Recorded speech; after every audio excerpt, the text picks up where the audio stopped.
Hey guys, and welcome to another installment of Warframe Mechanics. This is a series that I did like a year and a half ago, or maybe even 2 years ago at this point, and it's a series where I explain some mechanics that are not explained very well by the game itself. And today I want to focus on status, primarily on melee weapons, though I will talk about primary weapons and shotguns as well, and condition overload, and why condition overload is as strong as it is. Because ever since condition overload became a thing and I started using it in my builds more and more, I started to see more and more questions from people that are just generally confused about how the whole thing works and why it's as strong as it is. So strap in boys, there's a lot to talk about, so this is gonna be a long one, and unfortunately the Castle War quick look will have to wait until Monday. So as of right now, Warframe has 14 different types of damage. There are 3 physical ones, 10 elemental ones, and the newest one, which is Void. That's the damage that our operator deals with their amplifier. And each one of these damage types has their own status effect. Now the likelihood of you inflicting a status effect on an enemy is calculated based on the weapon's status chance. So if you're firing a rifle that has 50% status chance, each bullet has a 50% chance to proc status. The exception here is with shotguns, where status is split between the pellets. So if you have 50% status chance on a shotgun and you're firing 10 pellets, each pellet will have 5% status chance. However, if you manage to hit 100% status chance on a shotgun, each pellet will suddenly also have 100% status chance, and this is why you don't usually go for status on shotguns unless you can hit 100%. We also have continuous weapons, beam weapons like the Amprex, where status is calculated per second, which shows the likelihood of you inflicting a status effect for every second you're firing the weapon. This is why adding fire rate to these kinds of weapons increases the status chance, because the frequency of the damage ticks will increase, so you have a higher likelihood of proccing status on the enemy in that 1 second period. This is why you can also push the status chance on these kinds of weapons over 100%. If for example you go up to 200%, it means that you are very likely to proc 2 status effects in that 1 second window. Alright, so that's how the game determines whether or not you proc status on the enemy. Now let's talk about how the game chooses which status proc you're going to inflict, because there's a logic behind it. So number one, it's based on the amount of damage on the weapon. So if you have a weapon that does a ton of corrosive damage and a little bit of heat, it is more likely to proc corrosive than heat.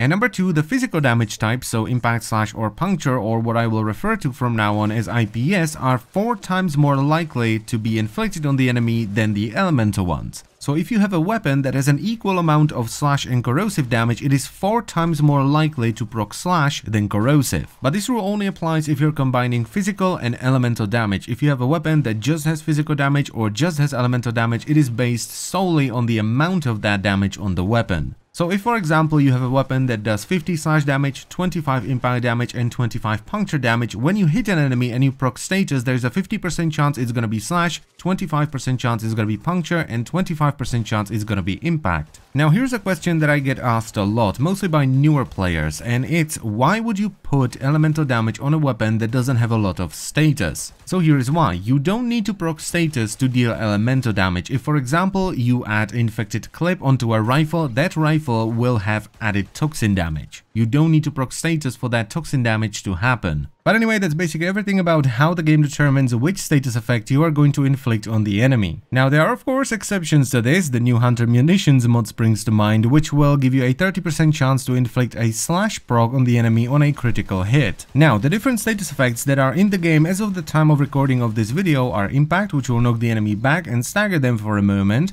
puncture, which will reduce the damage they deal by 30% for 6 seconds, and slash, which will deal 245% of the weapon's base damage as finisher damage over 6 seconds. And finisher damage, by the way, is basically true damage, so it will bypass armor and shields. When it comes to elemental damage, there are single elements like cold, which will slow the enemy down by 50% for 6 seconds, electricity, which will cause a chain lightning effect, hitting enemies within 5 meters of your original target for 50% of the base damage. Heat, which will ignite the target, dealing 350% of the base damage over 6 seconds, and it will stun the enemy because they will flail around in panic. Then there's Toxin, which will poison the target, dealing 450% of the base damage over 8 seconds. And finally Void, which is once again the damage type that our operators deal with their amplifiers, and this will create a small field that will attract bullets and make them hit the target. But we can also combine elements together to create elemental combos. So the first one is Blast, which is achieved by combining heat and cold, and this gives you a knockdown effect within 5 meters of the original target.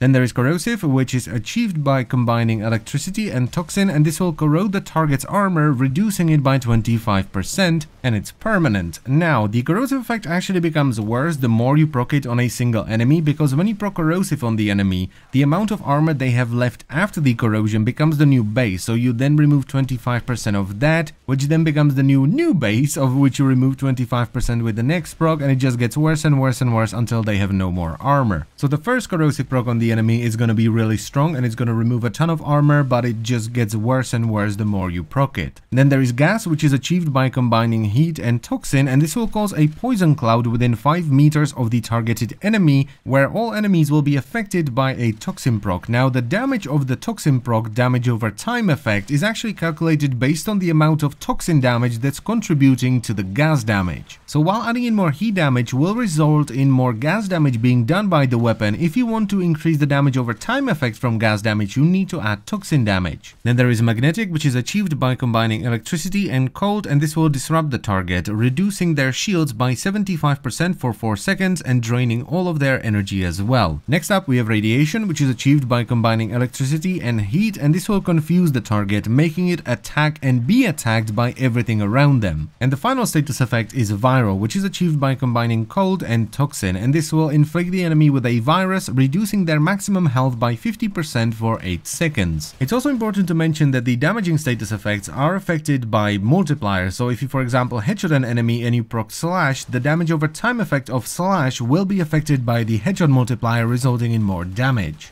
This also works with crit, so when you crit an enemy, it will be multiplied by your weapon's crit multiplier. Alright, and that's pretty much it about status. We now know how the game determines whether or not you're gonna proc status, we know how the game chooses which status effect you're going to proc, and we even know what kind of status effects you can inflict on the enemy. Now let's talk a little bit about condition overload and why it's as strong as it is. So when you simply read the description of condition overload, you see that it increases your melee damage by 60% for each status effect you have on the enemy. So if you have 1, it's 60%, when you have 2, it's 120, and so on and so on and so on. Sounds reasonable, doesn't it? Well, it's even better than that, because while yes, the first status effect will increase your damage versus that enemy by 60%, the second status effect will increase it by 156, because it's not 60 plus 60, it's 60 plus 60 times 1.6. And it just keeps going up and up and up, so the third status effect will increase your damage by 310%, fourth one will increase it by 555, and fifth one, which is what you get on most IPS weapons with 2 elemental damage types, will increase it by 949%.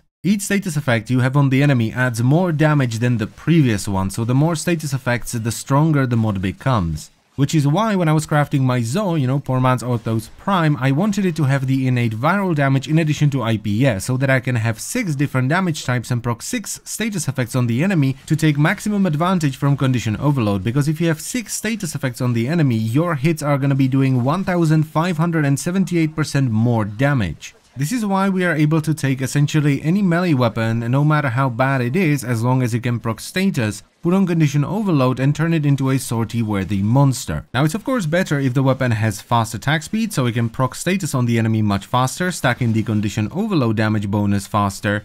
And it's even better if the weapon has good crit chance and crit multiplier, because when you crit, all the damage that you just did thanks to condition overload will then get multiplied by your crit multiplier. But that's still not everything, it's even better than that, because you are already using a status based weapon to proc status on the enemy and get the damage bonus from condition overload.